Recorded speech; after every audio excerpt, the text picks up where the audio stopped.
Shana which ka tongnat rape ray bunny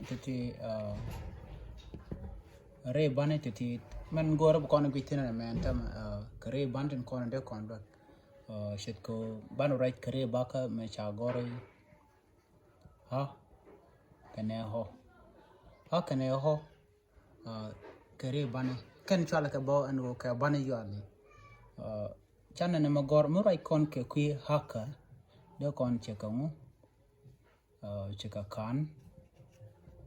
okay de con cheka par de con go cheka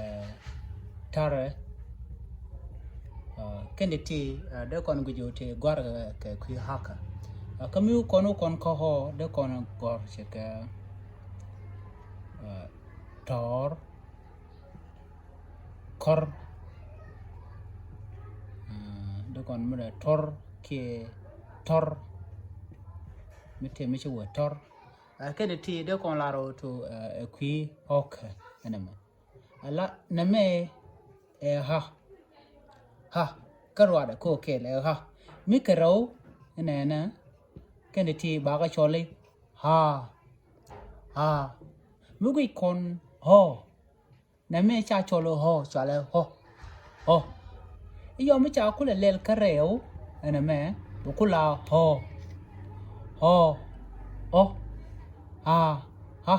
eno jen kwenda la kwen kaje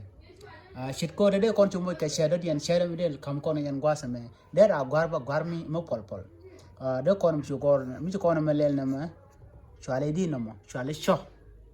kam cha mo ke on daro ba chole cho ko kero kam chu kon gwar ne sha ke ho ke ha ba chole cho mu ya cha ke ho ke ha do dien ba chole chua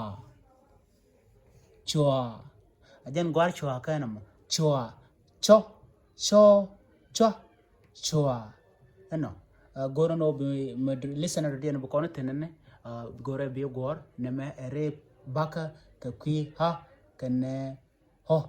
kene kono right kon ka qui dien ya ta kaman